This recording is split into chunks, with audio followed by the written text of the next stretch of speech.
noite, bem-vindos ao canal Arte Agora e ao programa Uma Hora de Poesia. Então, nós estamos aqui hoje com um super convidado, uma pessoa que é muito minha amiga e que sempre está muito atenta às questões da literatura, às questões também da licenciatura, porque ele é um professor também, além de escritor. É um grande leitor também, leitor da literatura fantástica, é um pesquisador. Então, nós vamos conversar hoje com o programa Uma Hora de Poesia. E conforme eu disse a vocês, desde o primeiro dia do programa, eu vou trazer aqui não só poetas, mas também pessoas relacionadas a outras formas de expressão. Então, a poesia é uma delas, é o que vai predominar. Mas também eu vou trabalhar com prosa, vou trabalhar com artes plásticas, vou trabalhar com cinema, com dança, para deixar o programa bem variado. Antes de começar, eu queria que vocês se inscrevessem no canal Arte Agora, ativassem o sininho, dê aí o seu like, que isso é muito importante para a gente. E aí, cada vez que entrar algum programa aqui no canal Arte Agora, vocês vão ser notificados. Hoje eu vou conversar com Raul Colasso sobre o livro Aproximações do Sono. Ele tem outros livros, a gente vai comentar sobre eles. Hoje eu estou com dois, que é Aproximações do Sono e Liturgia do Abandono. Foi o último, né? O filho mais recente, o caçula dele. Ele também vai falar sobre esse livro, que eu confesso eu ainda não li, porque eu não gosto só de ler, por ler. Eu gosto de ler, gosto de apreciar, gosto de degustar, gosto de refletir. Vou começar lendo a mini bio dele. Vou ler daqui do último livro dele, que eu acho que fica mais completo, né? Mais atualizado. Então, Raul Colasso nasceu no Recife em 1992, é doutorando e mestre em Teoria da Literatura pela Universidade Federal de Pernambuco, graduou-se em licenciatura em Letras Português e Espanhol pela Universidade Federal Rural de Pernambuco, publicou os livros de contos Rumo no Ressonância, pela Chiado, que é uma editora portuguesa, em 2018, Aproximações do Sono, cujo conteúdo nós vamos discutir hoje, pelas Sete Letras, em 2023, e esse Liturgia do Abandono, que é a sua estreia, não é, na poesia. Então, muito bem, meu nome é Yaranda Barbosa e nós vamos conversar hoje com Raul Colasso. Raul, muito obrigada por aceitar o nosso convite. É sempre muito agradável conversar com você, eu sempre aprendo muito. Então, muito obrigada por compartilhar os seus conhecimentos com a gente, a sua poesia, a sua prosa. E, bom, é isso. Quero começar já agradecendo você. Eu que agradeço pelo convite, Aranda. Queria saudar, né, a todo mundo que está aqui assistindo, seja na própria quarta-feira, né, assistindo diretamente, mas pode ser também que você só consiga ver depois. Então, já agradeço por ter disponibilizado um pouco do seu tempo, né, para ouvir essa conversa. Agradeço também a Alexandre, né, responsável do Arte Agora. Então, como eu já disse também, né, é um prazer também conversar contigo, porque eu acho que a gente caminha junto em muitos pontos, né? Então, a gente também ultrapassa a escrita, né, e vai pensar a literatura de formas mais amplas, né? Então, a gente vai dar aula, a gente vai pesquisar, né, a gente vai conversar sobre, a gente vai ver séries, filmes, enfim, né? O que é relacionado à arte, eu acho que nos interessa de alguma maneira. Espero que seja assim para os ouvintes de hoje. Sim, e hoje vamos começar falando do último, que Bora. é Liturgia do Abandono. Como foi que você saiu dessa questão? Como é que foi que você saiu assim? Eu acho que para quem ainda não te conhece, né? O primeiro livro é um Uhum. livro de contos. Queria que você falasse, eu não estou com ele aqui, porque ele está na minha outra casa, não está nessa aqui, que é Rumino Ressonância. Eu sempre, no começo, eu errava, eu dizia Ruminância. Eu queria já modificar o livro dos outros, imagine. Então, fala sobre algumas questões também, que eu acho que dialoga bastante com aproximações do sono, e a gente vai se aprofundar nisso desde o ponto de vista do cotidiano, não é? De Uhum. trazer alguns monstrinhos assim que perseguem a gente no cotidiano e que a gente traz esses monstrinhos do cotidiano para dentro da gente e leva até a hora de dormir e sonha com eles. Mas como é que você sai um pouco da prosa e vem para poesia com Liturgia do Abandono? Agradeço pela pergunta, Yaranda, porque eu acho que é sempre importante para os leitores e leitoras, né, entenderem que a gente, enquanto escritor, artista, enfim, a gente tem sempre um projeto, né? Eu acho que a minha ideia inicial, e aí eu vou compartilhar com todo mundo, seria fazer uma tríade de livro de contos e uma tríade de livro de poemas. E a minha ideia, a princípio, seria intercalar, né? E faria um livro de contos e outro livro de poemas, e assim eu faria até terminar essa tríade, né? De prosa e de poesia, vamos dizer assim. Mas nem sempre o que a gente planeja sai conforme o planejado. Então, eu terminei publicando os dois livros de contos primeiro, e esse meu livro de poemas, que é a Liturgia do Abandono, eu fiz junto com Rumo no Ressonância, ou seja, eu terminei os dois mais ou menos na mesma época, só que eu tinha enviado para concursos, pedido para alguns colegas lerem, então foi um processo de muda o poema, rearranja, reorganiza, pensa de novo.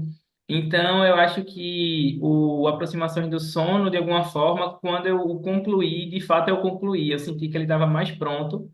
Então, por mais que eu tivesse chegado até o final no livro de poemas, eu achava que ele ainda não tinha que vir a público naquele momento, sabe? Então, eu passei aproximações na frente no momento da publicação e só depois que eu vim com Liturgia do Abandono. Mas, de alguma forma, eu acho que todos combinam de alguma maneira, né? Porque, obviamente, é a minha forma de pensar o mundo.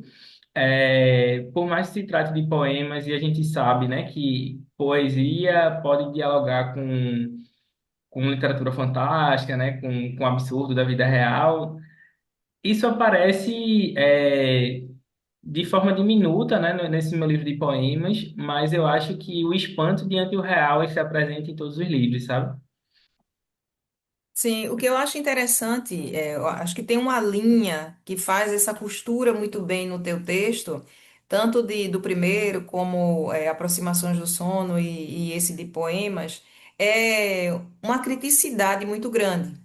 Falou nessa questão, né, do poema e da prosa, que eles estão atravessados, eu acho que você tem uma característica muito interessante que é você escrever de uma forma poética, ainda sendo Uhum. prosa, que é o que a gente chama de prosa poética, né? Então eu gosto, por exemplo, das construções que você traz de algumas orações e de como você também faz uns arranjos. Então você pega uma palavra que não teria nada a ver aquele contexto e você poeticamente você insere essa palavra e aí fica super poético dentro da oração, sabe?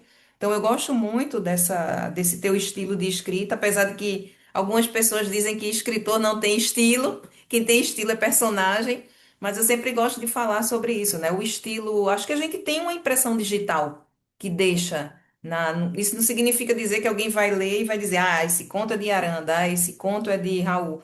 Mas a partir do momento em que a gente se acostuma na leitura de alguns escritores, a gente vai vendo essa impressão digital, sabe? Acho que é esse estilo mesmo, né? E aproximações do sono, você vai jogando com as questões aqui, né? Você, como diz aqui. Eu pensei que ele fosse 100% assim, trazer o sobrenatural em 100% e me surpreendi. E eu gosto muito disso, me surpreender. Isso não foi algo de maneira nenhuma negativo dentro do livro, que eu gosto dessas surpresas. O livro, gente, ele está dividido em duas partes, que é sono, não, REM, que seria, né, o REM, o REM. Eu acredito que venha dessa questão do movimento rápido dos olhos, eu acredito que vem por isso, e sono, REM, que seria REM. Vou deixar para você explicar o que seria o REM e o que seria o sono não REM ou sono. Eu não sei se você pronuncia dessa forma ou se vai ser REM mesmo, como é que você vai pronunciar. Mas, independente disso, também explicando para as pessoas que quando a gente fala de determinadas maneiras e o escritor fala de outro, é importante deixar claro que quando a gente escreve, o texto já não é mais da gente. Então, vai ser pronunciado como cada leitor encara, né, daquela forma. É igual a música, que tem vezes que a gente escuta de um jeito e vai na letra de outra mas agora já foi, né? Tipo o abajur cor de carne de Hit, que ninguém diz o abajur cor de carmim, sempre é cor de carne. Então, eu queria que você explicasse, né, essa divisão do livro em duas partes, sono não REM e sono REM. Essa pergunta é importante. Eu só queria voltar um pouquinho antes, você estava falando em relação a estilo e tal. Uhum, Eu acho que talvez eu já tenha recebido algumas críticas em relação a estilo, porque quando a gente trabalha com literatura fantástica, por ser algo que alguns, vou botar entre aspas, né, entendem como algo viajado, né, ou até algo infantil, muito relacionado à imaginação, as pessoas querem uma escrita mais realista. E quando eu digo realista, não é uma escrita tão metafórica assim, né? E para mim, eu acho que se eu estou falando de coisas absurdas, a escrita ela tem que ser absurda também, sabe? Eu acho que é uma questão de coerência. E eu só vou dizer com outro nome, mas é a mesma coisa que você falou em relação à impressão digital, que é uma espécie de assinatura, né? Eu acho que, seja na prosa ou na poesia, eu acho que eu tenho uma assinatura de linguagem que, para mim, é o que unifica, né, toda a minha obra, vamos dizer assim. Eu acho que a minha maneira de dizer, ela percorre mais do que a prosa ou só os poemas, sabe? Em relação à organização do livro, eu acho que desde Rúmeno Ressonância, né, que eu tinha um interesse pelo sonho, né, pela fronteira entre sonho e vigília também, o que é que um pode interferir no outro, o que é que um pode modificar o outro. E o título, ele me veio lendo um autor uruguaio que eu gosto muito, que é Felisberto Hernandes. E aí, eu acho que o conto é O Cavalo Perdido, salvo engano. E lá tem um momento que ele diz que o personagem ia se aproximando no sono, e aquela metáfora, né, que ele usou, a forma de dizer, eu achei muito bonita. E aí tá, eu acho que pode ser o nome do próximo livro, né, Aproximações do Sono, porque a questão do limite era muito importante para mim. Então eu acho que enquanto em Rumino Ressonância eu trabalhava muito a questão do acesso, né? Como é que a gente faz para chegar em algum lugar e se manter naquele lugar que a gente almejou? Eu acho que esse livro agora ele fala sobre limite. Então, pensando sobre o limite do sono, aí foi quando eu cheguei no sono REM, no sono não REM, e aí eu já vou te dizer que a minha pronúncia é uma pronúncia abrasileirada, porque eu sigo também a linha dos hispanohablantes, né? Que eles falam como a maioria da população falaria, né, não usam os termos em inglês, então eu acho que assim fica mais fácil para todo mundo entender, né? Então, em linhas gerais, esses dois tipos de sono, eles se alternam, né, durante a noite. Então, o primeiro deles, que é o não REM, é um sono que ele é mais leve, é um sono que está atrelado, né, a uma recuperação física do corpo. Então, a gente pode ser despertado rapidamente, né? Enquanto o REM, ele é um sono mais denso porque estaria atribuído, né, o movimento dos olhos, né, uma intensa atividade cerebral, mas aí a gente também estaria com o corpo mais adormecido, que é para justamente a gente não executar aquilo que a gente está sonhando, né?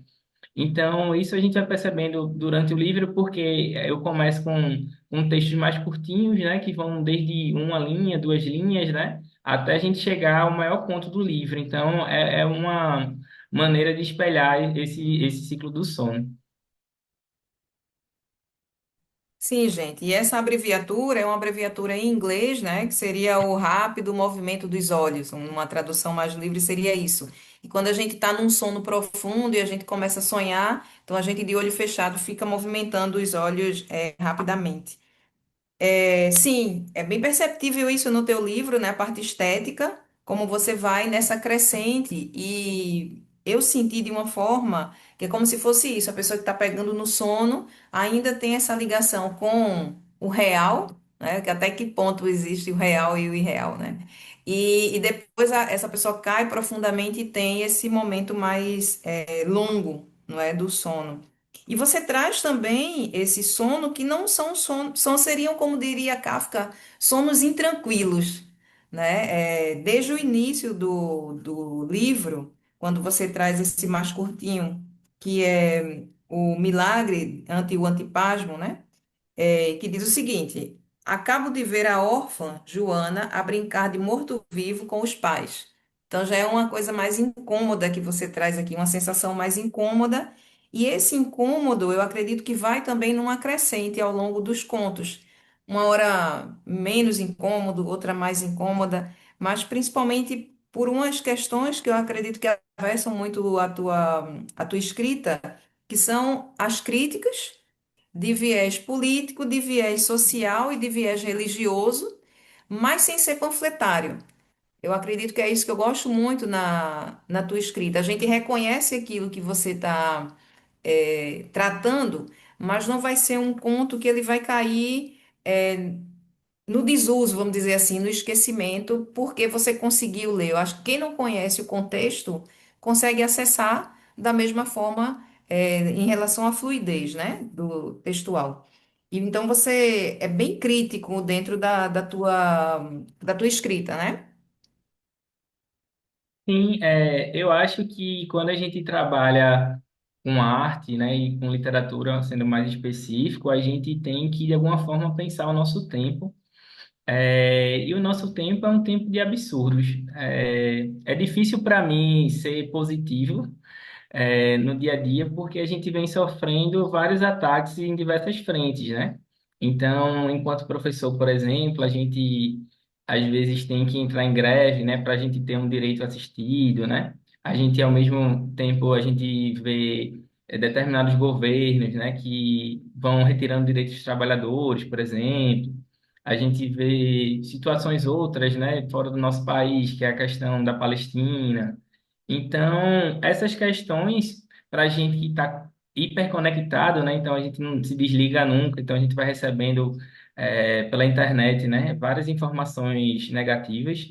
Eu acho que o meu papel, talvez, enquanto artista, é agir na minha escrita. Às vezes enquanto cidadão, eu demoro muito para ir atrás do meu direito, por exemplo, ou às vezes tento fazer isso coletivamente, e aí às vezes se torna mais complicado porque eu dependo de outras pessoas, né?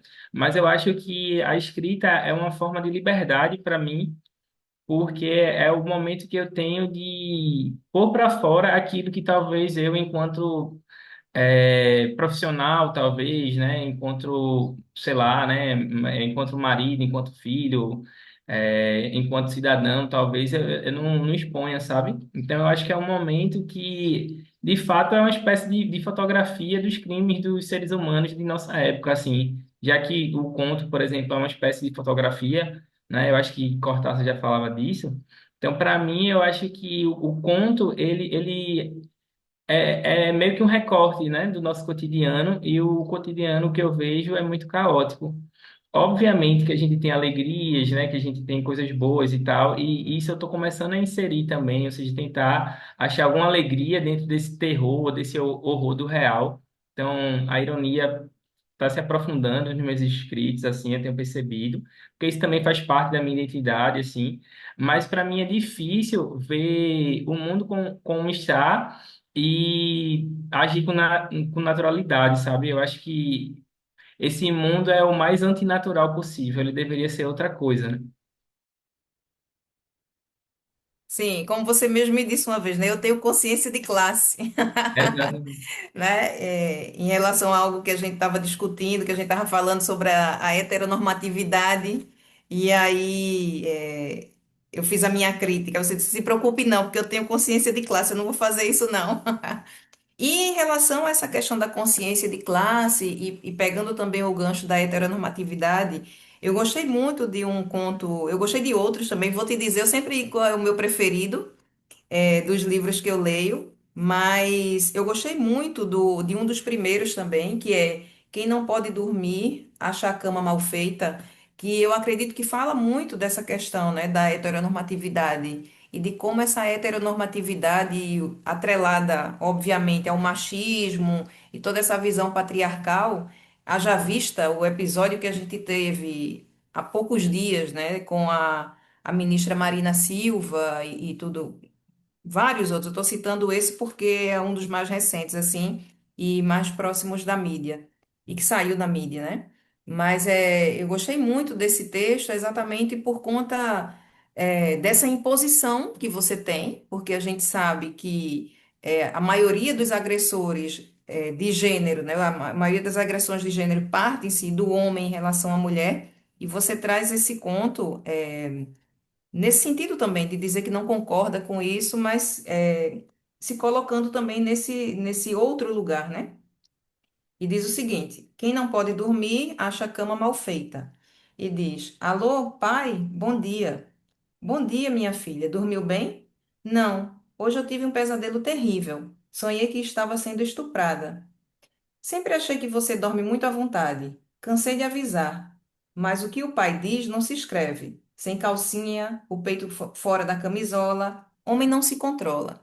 E sabe o que eu lembrei muito quando eu li esse texto? Eu lembrei do caso que houve de Daniel Alves, né, que foi acusado, julgado e condenado, preso, e que o amigo dele, e pautada também nessa questão da. Ai, como é que a gente chama? Dessa amizade masculina, mas tem um nomezinho para isso, o pacto da masculinidade, né? Que veja, estava tudo, ele era um criminoso, ele é um criminoso, e aí veio o amigo e pagou a fiança de 1 milhão de euros para que ele saísse, né? Mas ao mesmo tempo, como a sociedade reproduz esse discurso que está aqui bem representado no teu conto, né? Que a culpa é da vítima. Então, quiseram culpabilizar a vítima, ele mudou de versão 5 vezes, ela manteve a mesma versão o julgamento inteiro, depois disseram, não, é porque ela quer aparecer. Aí ela nunca apareceu, não se tem nada de divulgado dela, porque ela quer dinheiro, aí não tinha nada de dinheiro, é por causa da roupa. Ou seja, existem vários argumentos que tentam culpabilizar a vítima.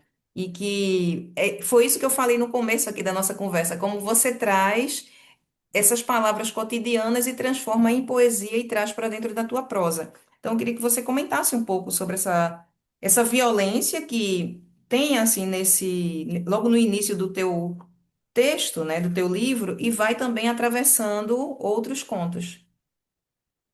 Como eu dizia antes, Yaranda, a gente não tem como naturalizar esse mundo, né? Então, situações como essa de Daniel Alves que você está mencionando, ou o caso da Elisa Samúdio, por exemplo, né? Que a gente está falando na área esportiva, né? Mas se a gente for ver em diversos segmentos, né, a gente vai ter situações idênticas ou muito parecidas, não são tão comuns, né? Ou melhor, né? Não são tão incomuns. Elas são recorrentes e não deveriam ser. Então, eu acho que todo ser humano, de alguma forma, já vi isso em algum vídeo na internet, é uma espécie de microcosmo, né? Quando eu digo microcosmo, é no sentido que a gente tem todos os defeitos do mundo e, consequentemente, a gente vai ter também todas as qualidades do mundo, né? Então, quando eu coloco essa crítica, e aí eu vou retomar o que você falou de consciência de classe, né, que eu já conversei contigo em outra vez, é entender que eu não sou um estuprador, mas por ser homem eu sou um potencial estuprador, né? Então, como é que eu lido com isso? Como é que eu converso com outras pessoas sobre isso? Como é que eu exponho isso para um público leitor, sabe? Então, eu acho que a literatura, ela tem que tocar em pontos onde ninguém quer tocar, né? Ela tem que escancarar a ferida para a gente de todo o envolvimento das pessoas. Então, eu acho que, assim, o meu papel enquanto escritor é revelar esses problemas que eu enxergo e, a partir deles, a gente tentar pensar na solução em conjunto, porque, obviamente, eu não vou ter essa solução sozinho, talvez nem a gente, no nosso tempo, tenha, né? Que isso vai ser algo que vai perdurar enquanto a humanidade existir. Mas eu acho que o mínimo que a gente pode fazer é conversar sobre, é identificar sobre, e não mascarar, não esconder, né? Porque, por exemplo, se a gente falar sobre racismo, né? Várias pessoas vão dizer, ah, eu não sou racista. Mas se a gente for olhar determinadas práticas, né, a gente vai ver atos. Então, eu parto do pressuposto que todo mundo é racista, porque a nossa sociedade assim é, e a partir desse ponto, o que é que a gente pode fazer com isso? Como é que eu posso ser menos racista? Ou como é que eu posso evitar atos racistas, né? Como é que eu posso, de alguma forma, minimizar ou até, quem sabe, né, eliminar esses atos, né? Então, para isso, eu preciso ter autocrítica primeiro. Então, assim, é complicado entrar nesse lugar, porque, obviamente, eu vou estar mexendo em coisas minhas, né? Que eu não sei até que ponto eu aguento mexer, mas eu não penso na literatura de outra forma. Ou seja, para mim, não é para ser um bolo de rolo, uma coisa docinha, agradável, que todo mundo ama, né? Estou dizendo esse exemplo porque já me falaram isso, da minha literatura. E então eu acho que a gente precisa de fato lidar com aquela comida estragada, sabe? Com a dor de estômago. Então, a partir dessa dor é que eu vou poder entender como é a gente enquanto sociedade, sabe? Sim, eu lembrei de Marcos de Andrade Filho, quando ele disse uma vez para mim, Aranda, a literatura tem que ser pesada mesmo. Se fosse para ser leve, a gente fazia dieta, né? A gente não ia fazer literatura.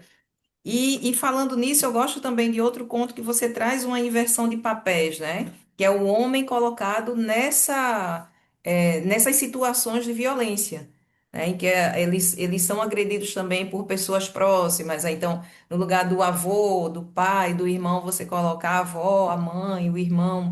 É, essa inversão de papéis, eu gosto também quando você traz, porque você traz uma inversão de papéis não somente relacionado a questões de gênero, mas você também traz algo relacionado, uma inversão de papéis, por exemplo, como tem no conto Caranguejada, né? De alguém que você esperava que fosse super delicado, que estivesse tratando bem, que tivesse que cuidar, faz o que faz. Eu não vou dar spoiler, viu, gente? Vocês vão ter que depois adquirir o livro para vocês saberem do que a gente está falando. Então, tem muito também esses contrastes, né? Porque, como você acabou de dizer, a gente é um microcosmos. Então, o ser humano ele é muito complexo.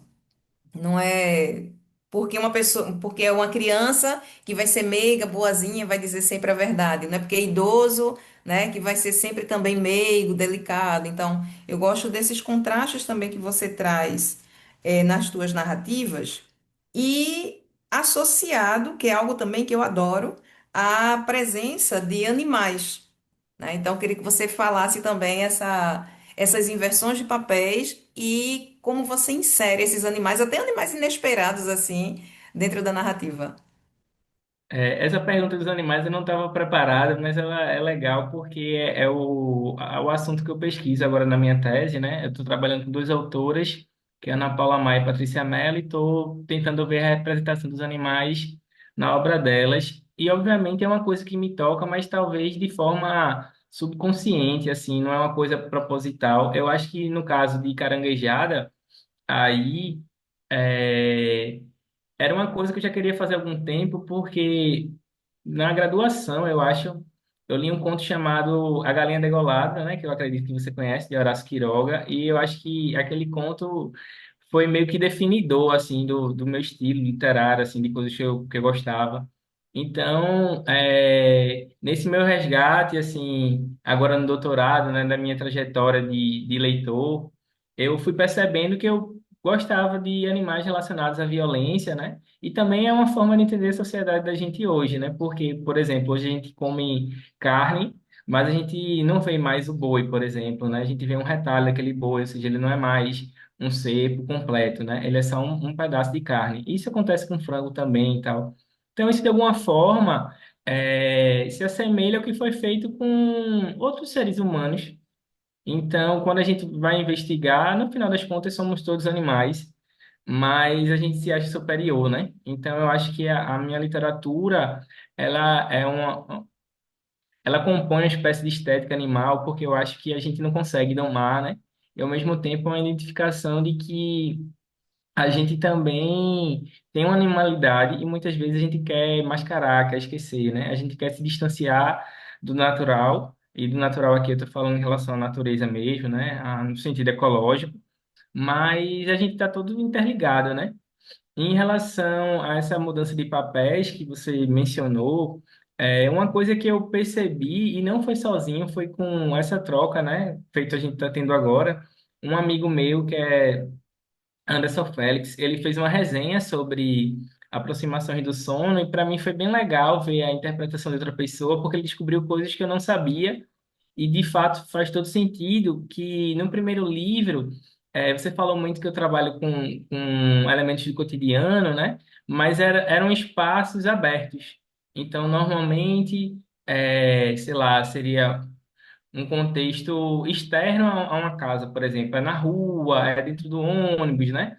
E eu acho que em aproximações do sono, eu estou investigando o interno. E esse interno, de alguma forma, a gente vai entrar na questão de psicanalítica, a questão do sonho, né? Como eu já mencionei, mas a gente também vai mergulhar nessas relações familiares, né? Então, essas relações entre familiares, ela é muito complexa porque às vezes a mãe não exerce o papel de mãe ou o pai não exerce o papel de pai, né? E às vezes a gente vê uma mudança nesses papéis, ao mesmo tempo a gente vê determinadas figuras que seriam de autoridade e elas não têm autoridade e aquele que está mais vulnerável, consequentemente, ele tem mais autonomia, sabe? Então, isso de alguma forma pode lembrar se vir ao campo também, né, que a gente gosta bastante, a gente vai ver que algumas crianças terminam fazendo besteira porque elas estão sob, ou melhor, né, estão sem supervisão, né? Então, eu acho que eu gosto de fato, assim, escarafunchar o humano e a família é um lugar próprio para isso, né? Então, quando a gente vai entender a nossa individualidade ou a nossa condição de sujeito, ela vem muito dessas noções familiares que a gente adquire, né? Então, a gente vai vendo que boa parte das famílias que a gente tem hoje no nosso país, né, que está no mundo, são disfuncionais, né? Obviamente que não é só por causa de responsabilidade desses pais, enfim, né? É por causa de toda uma estrutura social que a gente está inserido, né? Mas eu acho que é uma maneira de a gente se rever enquanto ser humano e como a gente constrói determinadas relações. Sim, esse era um dos temas que eu ia entrar, mas aí você já falou sobre isso, né? E eu me chamou a atenção, né, essa presença dos animais, quando você tem uma delas que você fala do ovo da serpente, né, que tem uma serpente que pica a mulher e tal, e depois vem outras questões, você perpassa pela questão do boi, e tem o cavalo, e tem cabra, eu digo, olha, a presença dos animais, a animalidade aqui, acho que daria um bom artigo acadêmico, né, a animalidade nos contos de Raul Colasso. E em Caranguejada, por exemplo, que o próprio título já traz essa questão do animal, né? Logo nas primeiras linhas, você já apresenta também alguns deles, que é leões, lobos, leopardos, lebres, cágados, e isso foi reforçando essa minha atenção, né? Para como você vai apresentando esses animais dentro da tua literatura tanto desses que são mais presentes na literatura do sobrenatural, como no caso da cobra, né, como outros que não seriam, como é o caso do caranguejo. Não é que não existam, né, mas eles existem de um modo menos presente que, por exemplo, a cobra, né, que é muito mais presente nisso. E você estava falando desses absurdismos, e eu lembrei de um conto que dialoga muito aqui com aproximações do sono e que também está em ressonância, que é de uma mulher que ela fica tentando ligar para o 0800, né, e fica naquela questão repetitiva. E aqui você traz também uma senhora que ela está uma vida solitária, né? Acho que é outra questão também, depois eu queria que você comentasse sobre isso. A solidão desses personagens é muito grande, né? E ela vem numa questão que é repetitiva, que é uma contagem, mas ela vem numa contagem decrescente, né? Então, essa solidão que a gente encontra muito nas pessoas atualmente, e o que está muito em ênfase agora é como é que eu posso dizer? A adoção de bebês reborns, né? Quando eu comecei a ler, eu digo, eu não acredito que ele vai trazer um bebê reborn para cá. Aí não trouxe, eu digo, mas eu tenho certeza que ele vai trazer alguma coisa de bebê reborn e por esses dias ele traz, né? No próximo livro, se não especificamente um bebê reborn, mas algo relacionado a isso. E hoje eu vi a notícia de que um homem tinha sido preso porque ele tinha batido numa criança de 4 meses de idade, achando que era um bebê reborn. E a criança chorou e ele estava bêbado e queria insistir em bater na criança, xingou o pai da criança, a criança estava com o pai e com a mãe. Então tem muito dessas loucuras aqui, né? E de esse esvaziamento, aí é onde chega a minha pergunta, né? Esse esvaziamento, muitas vezes, de alguns seres humanos relacionados também à solidão, claro, atravessado por essas violências, atravessando por abandonos parentais, não é?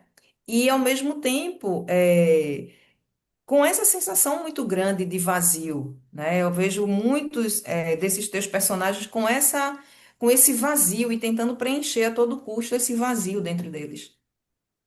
Eu acho que isso, de alguma forma, retrata a nossa desdita enquanto ser humano aqui no planeta, né? Eu acho que a gente sempre está em falta. A linguagem também é uma falta, né? Não sei quem disse isso, mas é uma frase, talvez, lugar comum, né? Então, eu acho que quando a gente trabalha com literatura, é me aproximar de uma tentativa de preencher essa falta, mas eu sei que ela vai ser sempre falhada, sabe? É um pouco como uma lógica do mito de Sísifo, né, lá de Camus, porque, ao meu ver, a nossa vida é sempre estar empurrando essa pedra, estar repetindo o ciclo, né, porque, obviamente, todo dia a gente acorda, vai trabalhar, nem sempre a gente está contente com o nosso trabalho, enfim. Então, eu acho que, enquanto sociedade, a gente falhou. Então, se a gente não se rever, se a gente não recalcular a rota, né, se a gente não retroceder, a gente tá fadado a esse abismo que eu retrato nas narrativas, sabe? Porque, por exemplo, no caso da solidão, né, daquela senhora, a gente vai percebendo que à medida que a gente envelhece, a gente não tem valor para a sociedade. E quando eu digo isso é de forma bem ampla mesmo, porque inclusive em relações familiares, né? Que a gente vai vendo que essas pessoas às vezes vão para asilo, ou então os filhos não aparecem, né? Óbvio que eu estou generalizando, né? Mas ao mesmo tempo, a gente também vai vendo cada vez mais crianças que não têm supervisão, e quando eu digo isso é porque elas estão sempre com o celular na mão, por exemplo, então as instruções que ela tem, né, vêm de vídeos, por exemplo. As escolas têm se transformado em hotelzinho, né, não é mais um lugar de aprender, por exemplo. Então a gente vai vendo esses problemas, e eu acho que o Conto Fantástico em si, ele sempre se trata de uma aventura solitária, né? E isso não sou eu quem digo, é Ana Luísa Camarani. E ela fala que normalmente o protagonista, né, ele está sempre sozinho tentando resolver esse problema. E óbvio, por eu estar trabalhando com literatura fantástica, isso vai estar presente, mas eu acho que isso também é a condição do indivíduo burguês do nosso cotidiano, né? Então, seja ele operário ou rico, a gente está tentando preencher esses vazios e eu não sei se é possível conseguir.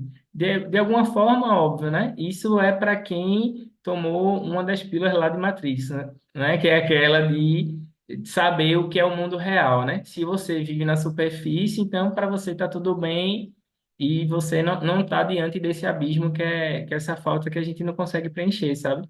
Então, eu acho que esses personagens, de alguma forma, estão vagando pelo mundo à procura do seu destino, né? E esse destino normalmente não é positivo.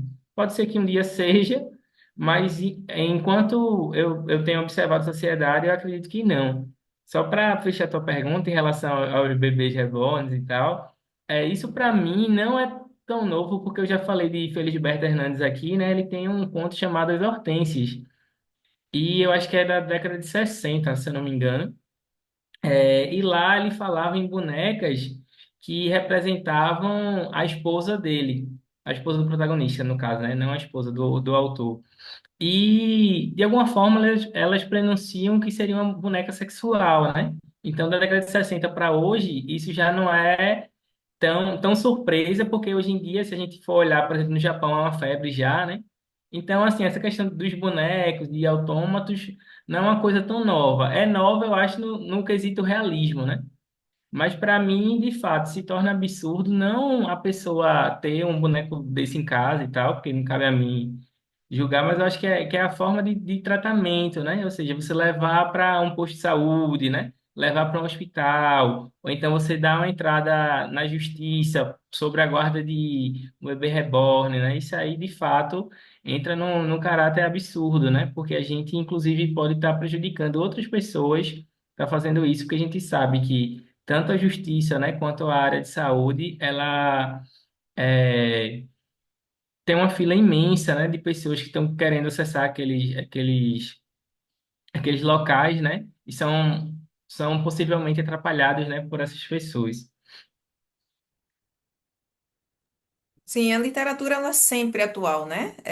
A literatura é interessante como ela é atemporal. Você falou de Felisberto e eu lembrei também um da década de 60, que é um conto que se chama Anúncio, que é de um mexicano que se chama Juan José Arreola.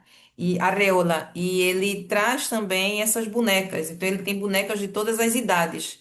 Inclusive, ele traz essa questão meio eu não quero falar porque não sei se vai poder falar por conta do YouTube, que ele sempre está gongando, né? Mas desses homens que querem se relacionar com meninas. Assim, existem algumas palavras, gente, para vocês que não sabem ou que não estão tão inteirados, que a gente não pode falar no YouTube, porque senão o YouTube ou ele corta o vídeo, ele não monetiza. Então, a gente não pode falar determinadas palavras. E aí, a Reola, ele traz essas bonecas e diz o seguinte: olha, você pode pedir também uma de 12 anos, uma de 10 anos, que não tem apelo e tal. E ele cria umas bonecas, né, que tem uma realidade tão grande assim, que algumas até menstruam. E ele diz: mas não se preocupe, né, isso é boato. Que não acontece isso não, porque isso acontece na mulher de verdade. Mas veja, com essa boneca, você não vai ter as preocupações que você tem com uma mulher de verdade. Então, esse é um incentivo para que os homens comprem essa boneca, porque os problemas que ele teria com a mulher, ele não vai ter. E as mulheres também se sentem muito aliviadas que pelo menos esse marido para de encher o saco delas e vão se divertir com as bonecas. É, mas eu gosto, dessas questões que a literatura traz, que é algo da década de 60, como no caso do conto do mexicano e de Hernandes, e que é tão atual, né? Eu acho que é esse o diferencial de você trabalhar com a literatura, é você fazer uma crítica com esse olhar do contexto no qual a gente está inserido. E não simplesmente falar de um assunto porque está na moda ou porque todo mundo está falando, né? Eu não gosto muito de ir por esse caminho. Mas eu vejo que, como você tem esse viés crítico muito grande, então me chamou a atenção. E eu lembrei do 0800 porque realmente é um saco que a gente fica o tempo inteiro e aquele loop eterno, né? Então eu lembrei do Bebê Reborn, que é esse esvaziamento. Por isso que eu lembrei dele, do ser humano, que eu acho que existe nesses teus contos aqui de aproximações do sono, esse esvaziamento muito grande do ser humano e essa necessidade de querer uma companhia, né? Não amorosa, mas de ter alguém do seu lado, uma amizade, alguma coisa assim. Eu gosto muito também do conto que se chama Coisa de Irmão, né, aí sim, que eu notei bem essa questão da aproximação do sono, né, vamos dizer assim. Então, é um irmão que ele sonha com a irmã e que a irmã também está sonhando esse mesmo sonho que ele. Então, eu queria que você falasse um pouco desse conto e dessa questão onírica, como foi que surgiu o conto. Eu sempre gosto de saber desse processo de criação. Então, eu queria que você falasse um pouco do processo criativo desse conto, Coisa de Irmão. Já que você falou, né, antes, de que você traz agora, sai do ambiente público e vem para um ambiente privado e mais especificamente para as relações familiares. Agradeço por essa pergunta, porque no caso de Coisa de Irmão, ele foi o primeiro conto do livro. Então, ele é o conto mais antigo, eu acho que eu fiz em 2016, foi um pouquinho depois, quando eu terminei Rumo na Ressonância. Ele, de alguma forma, tem alguns resquícios do primeiro livro, assim, mas eu acho que foi quando eu entendi o cerne, assim, do novo livro, porque eu já tinha a ideia, como eu já mencionei, né, de investigar os limites, né, entre a vigília e o sonho, e ao mesmo tempo, eu ficava pensando, como é que eu vou fazer isso no novo livro se eu já explorei no primeiro? Óbvio que eu não tenho como esgotar tudo, né, porque ninguém tem. Mas eu estava pensando, tá, uma coisa que eu não fiz ainda seria uma outra pessoa conseguir interferir no sonho, né, de outra. E aí eu, tá, mas como é que eu vou fazer isso? Nos meus pensamentos, eu fiz, pode ser um irmão e irmã, porque eu queria que fossem pessoas que estivessem na mesma casa, né? Então, ou seriam irmãos, ou poderiam ser marido e mulher, né? Talvez pai e filha, pai e filha, alguma coisa assim. Só que aí, na hora que eu fui construindo, eu achei que seria melhor dois irmãos e, ao mesmo tempo, colocá-los em realidades distintas, né? Que é um pouco do que eu já comentei um pouquinho antes, porque eu falei das pílulas lá de Matrix. E é um pouco isso, óbvio, né? Que quando eu fiz eu não fui pensando nisso, mas assim, que o mundo infantil, ou pelo menos, né, da infância que a gente imagina, né? Enquanto sociedade é um mundo mais puro, né? Mais ingênuo, né? Mais alegre, mais divertido. Então eu queria contrastar esse mundo da gente enquanto um ser ingênuo para depois a gente contrastar esse mundo cotidiano, como já falamos também, né? Esse mundo que a gente precisa pagar conta, que tem que pegar ônibus, né? Então, de alguma forma, era para mostrar o contraste de uma pessoa que ainda não entende direito o que é a vida, ou melhor, né? Entende o que é a vida para ela, né? Mas ainda não está nesse exercício de empatia, de ver como é a vida do outro e, no caso, também mostrar a vida enquanto caos até no sonho, ou seja, nem dormindo a gente tem paz, né? Então, muitas vezes isso acontece com a gente porque às vezes o nosso dia a dia ele é cansativo e a gente vai dormir esperando se restaurar para outro dia. Isso não acontece, pelo contrário, né? Parece que a gente acorda pior muitas vezes. Então, eu queria contrastar esses dois mundos que também é do fantástico, né? Esse sempre é, não vou dizer exatamente um embate, né, mas é uma fricção, né, entre realidades distintas. Então eu achei que assim eu conseguiria mostrar que eles estão na mesma casa e por algum motivo que eu também não sei explicar, né, eles conseguem sonhar o mesmo sonho e aí fica essa luta, né? Ela por um mundo positivo, mais colorido, né, tanto é que ela tá lá com os desenhos, enquanto ele vem sempre com as coisas negativas que ele vê no jornal, né? É sempre um ambiente lotado, né? Um ambiente público que está atormentando ele, né? Então eles ficam nesse embate entre mundos. Sim, e não é que haja uma interferência, né, de um para o outro, mas é esse mundo que está em diálogo, né? Então ela quer viver esse sonho dela, né? E ao mesmo tempo ele quer viver o dele, mas o dela interfere no dele. A gente, acho que a grande graça desse conto é isso. A gente não sabe se o dele interfere no dela, ou o dela interfere no dele, ou se ambos estão conectados, porque o mundo é isso, né? Esse caos e essa busca por essa harmonia eterna. Eu gostei, quando eu li, eu lembrei muito da música João e Maria de Sivuca e com letra de Chico Buarque, né? Agora eu era, que é uma linguagem bem infantil e bem poética.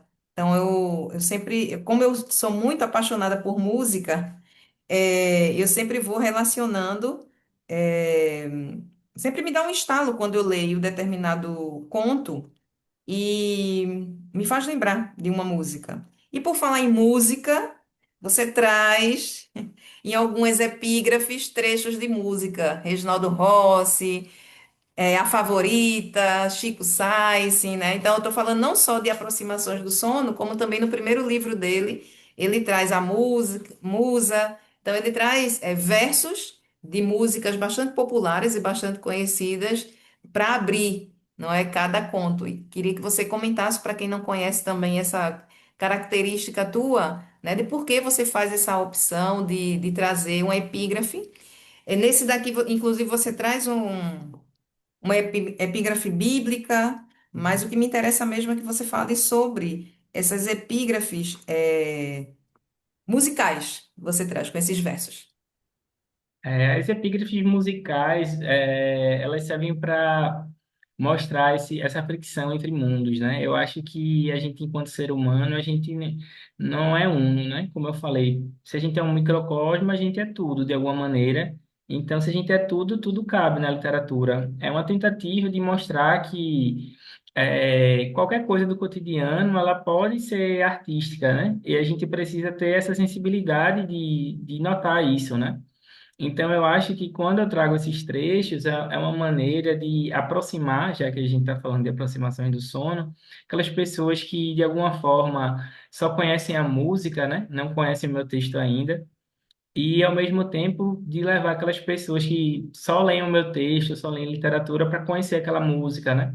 Eu acho que a gente está no mundo tentando buscar essas conexões, né? Eu sei que a gente nasce e morre sozinho, né? A gente vai voltar na questão da solidão, mas eu acho que o mundo é essa rede de conexões, né? A gente está tentando encontrar nossos pares, né? A gente está tentando, pelo menos, achar uma bolha, né? Que nos deixe mais seguros, né? Mais tranquilos. Mas essa bolha, ela tem que ser furada a todo tempo, né? Então, eu acho que isso é uma maneira de tentar mostrar que a beleza na música popular, que a beleza, por exemplo, em Chico Sainz, né? Então, eu acho que a gente pode se alimentar de tudo que nos inspira, pode ser um esporte, né? Pode ser, sei lá, né? Pode ser rede social, pode ser maquiagem, enfim. Se aquilo nos toca de alguma maneira, né? Se aquilo nos dá um sentimento, eu acho que a gente pode aproveitar. Então, assim, eu não penso a literatura, por mais que a minha escrita, algumas pessoas possam achar, né, que é uma escrita muito difícil, né, que de alguma forma isso afaste as pessoas que tenham mais dificuldade, né, em ler é, uma linguagem que é mais, eu vou usar também entre aspas, né, uma linguagem mais trabalhada, mas para mim eu também não posso subestimar quem lê. Então eu sempre penso que é meu papel, não é afastar, mas mostrar que a pessoa pode conhecer uma outra coisa. Eu acho que literatura é essa outra coisa. O que é, eu não sei, mas eu sei que é uma coisa que a gente está buscando, sabe? Então eu acho que a questão da música, assim como a questão do texto junto, né, é uma questão de busca. Então a gente tem que estar sempre buscando essa coisa outra, essa diferença, né? Sim, e eu acredito também que é para aproximar essas artes.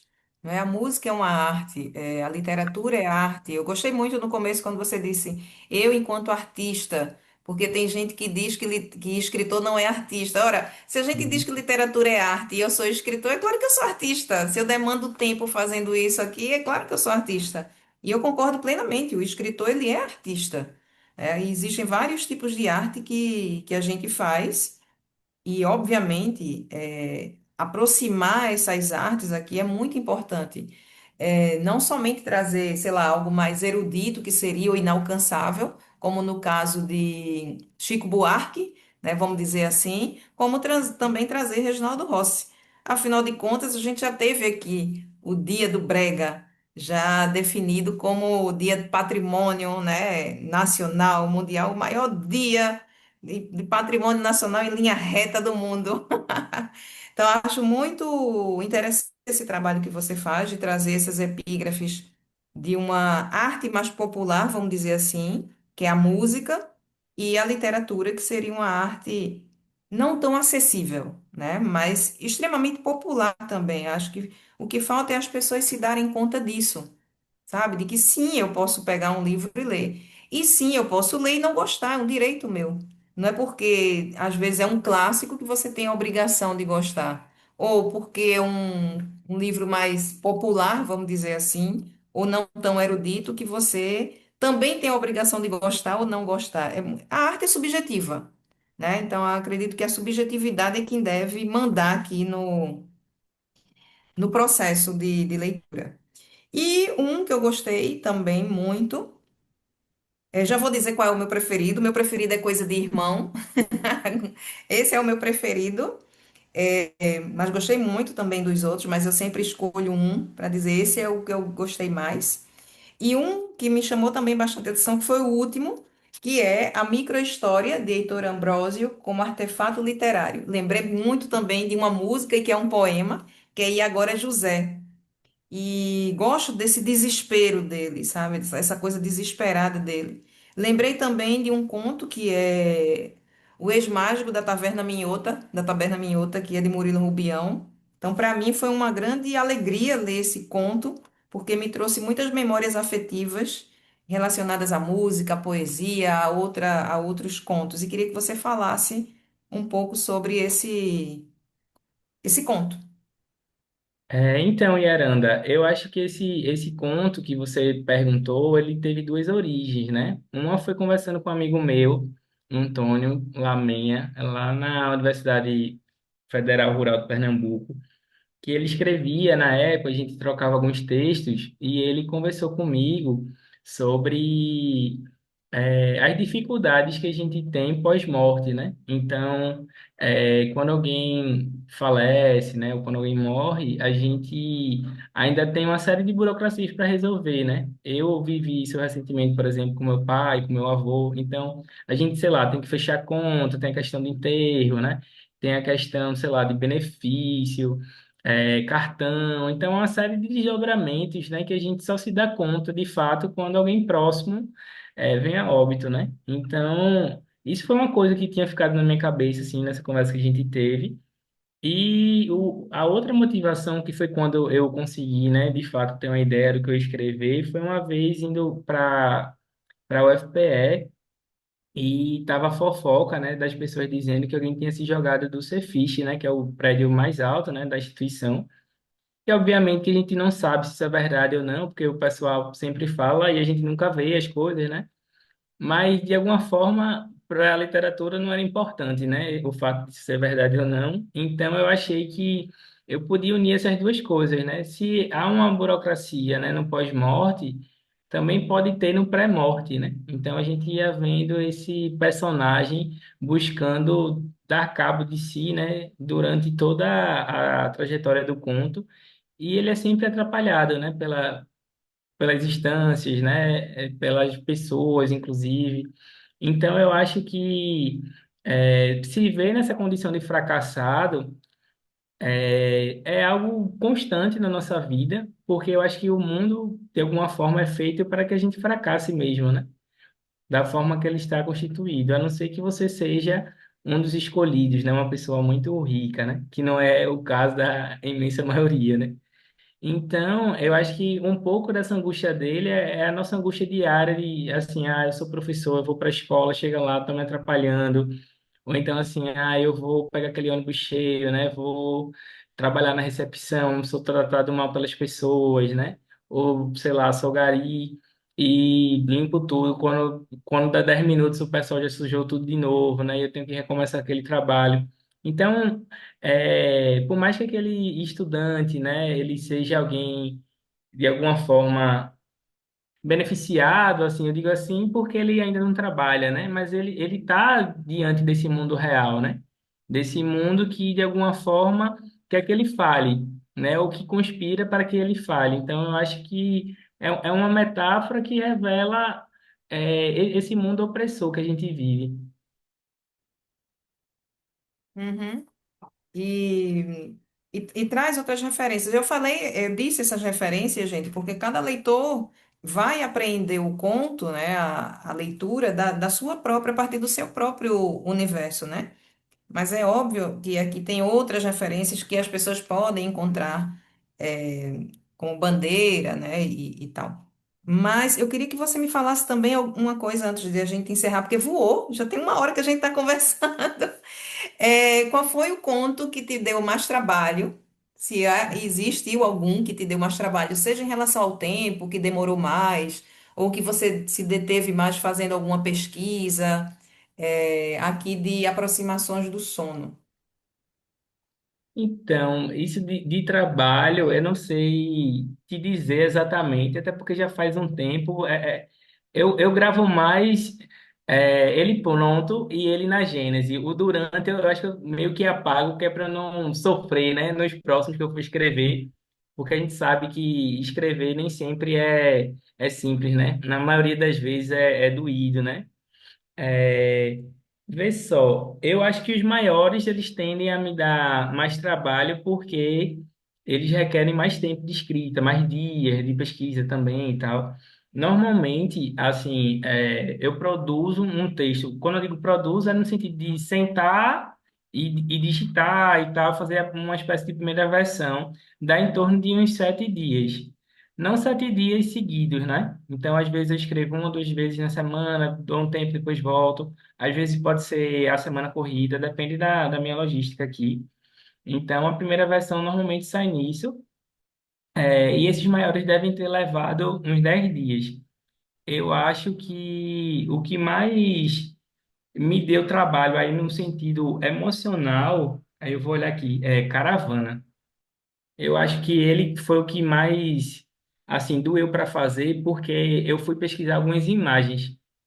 Então, eu tive que ver coisas que são chocantes, sabe?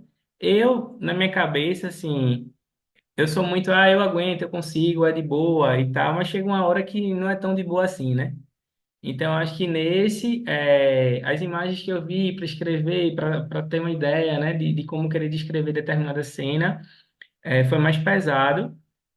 Mas, assim, ao meu ver, não tinha como fazer de outra forma, né? Eu tinha que entender, pelo menos visualmente, né, para repassar um pouco desse horror do que eu vi, né, para os leitores. Tá, você tem pretensão de escrever algo mais longo, como novela, romance? Então, minha esposa sempre brinca assim, tu vai fazer, vai ser teu livro de morte, né? A gente fica assim, né, nessa brincadeira. Então, eu tenho uma pretensão de escrever um romance, provavelmente seria talvez após o ciclo, né, que eu mencionei no início, seria terminar os 3 livros de contos, né, os 3 livros de poemas, talvez o próximo fosse um romance. Só que, óbvio, isso é enquanto projeto, né? De lá para cá a gente tem muita água para correr, não sei se eu mudo de ideia, enfim. E, assim, no meu caso específico, escrever um romance é algo bem complicado, porque eu gosto da sensação de finitude.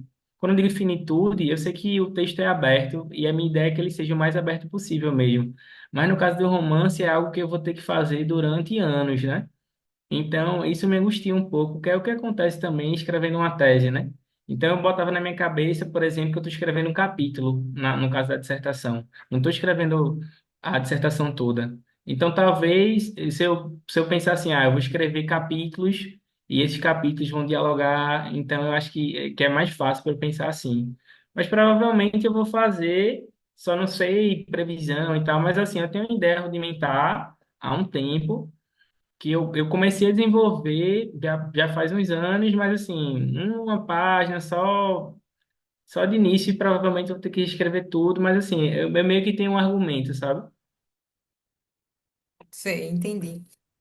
Gente, Aproximações do Sono é o segundo livro, né, prosa de Raul Colasso. Nós temos também Liturgia do Abandono, que é o livro de poesia também. Temos Rúmino, Ressonância, que não estou aqui com ele, mas é o primeiro livro dele que saiu pela Chiado, uma editora portuguesa.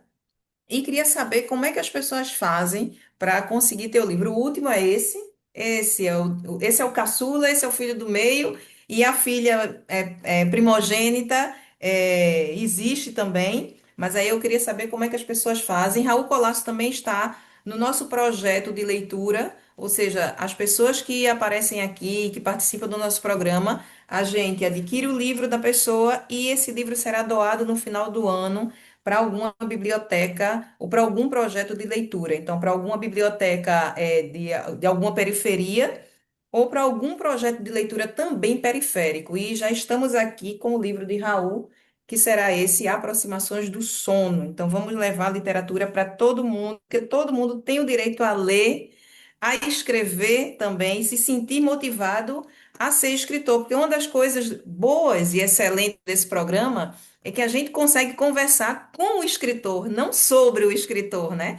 Então, o escritor, a escritora, a poeta, são pessoas vivas que estão perto da gente, são professores, ou seja, são pessoas de carne e osso. Então, a gente tem rede social, então a gente também pode trocar uma ideia. Me diga, então, duas coisas: como as pessoas fazem para adquirir seus livros e quais são suas redes sociais, se você quiser divulgar, para as pessoas já começarem a te seguir. Então, eu tenho duas notícias, né? Uma boa e uma ruim. Ou melhor, né? É uma notícia só, mas a depender de quem vê, ela pode ser boa ou ruim. No caso de Rumor na Ressonância, já esgotei todos os livros, então eu não tenho mais. Então isso para mim é positivo, né? Mas é ruim para quem queira ter o livro. O que eu sei é que na estante virtual eu acho que deve ter alguns exemplares ainda. E tem a versão também em e-book, aí eu acho que as pessoas conseguem encontrar na Amazon. No caso de aproximações do sono, eu também esgotei todas os exemplares que estavam comigo. Aí só tem pelo site da editora, que é o das Sete Letras, né? Então, se você colocar aproximações do sono, Raul Colar, Sete Letras, no Google já vai aparecer, ou até no próprio site, que eu acho que é seteletras.com.br, pesquisa lá, aí aparece. Eu vou tentar, inclusive, comprar uma nova remessa, né? Que aí fica mais fácil para distribuição, mas a princípio só tenho com eles. O outro, né, que é Liturgia do Abandono, que eu também estou com ele aqui, ele está no site da Urutau, né, que é a editora que publicou, e eu também tenho alguns exemplares. Então, se você falar comigo no Instagram, por exemplo, que é raul.colaco, né, que é colaço sem o cedilha, eu posso enviar para você e ainda vai autografado, né? Talvez o livro valha menos por causa disso, mas eu posso fazer essa gentileza para quem entrar em contato comigo. Se eu não me engano, eu tenho um exemplar sobrando teu lá em casa que você deixou comigo. Eu acho que é só um, porque um era meu, outro é esse que está aqui no projeto, que Alexandre fez a aquisição, e eu acho que tem um, mas eu vou confirmar porque provavelmente ele não está aqui comigo, ele deve estar lá na outra biblioteca. Então, se vocês quiserem, depois do dia 15, vocês podem entrar em contato com o Raul ou comigo também, para ver se eu tenho esse exemplar de aproximações do sono. E aí eu posso fazer o envio da minha casa e vocês fazem o Pix para Raul, certo? O que é que eu ia falar? Sim, muito obrigada, Raul, pela tua participação. Sempre uma alegria, uma satisfação muito grande conversar contigo. Sempre aprendo muito. é, Sobre tudo, né? Porque a gente fala não só sobre literatura, mas a gente faz esse grande apanhado. Então é sempre massa conversar contigo, porque é uma literatura também bem diferente da minha, e eu gosto do diferente. Eu não sou narciso para querer espelho o tempo todo. Eu aprendo muito também lendo a tua literatura, né? E gosto muito. Você já me conhece, se eu não gostasse. Eu já diria também, né? Claro que a gente tem os pontos críticos da gente, porque a gente é crítico literário, mas achei esse livro massa, gostei mais dele do que Rumo no Ressonância, e achei bem interessante mesmo isso que eu falei para você, né? Que daria um bom artigo sobre a animalidade, na tua prosa. Acho que é algo bem diferente, porque são tipos de animais e provocações, acho que são provocações bem diferentes também uma das outras e que você traz, principalmente aqui em Aproximações do Sono.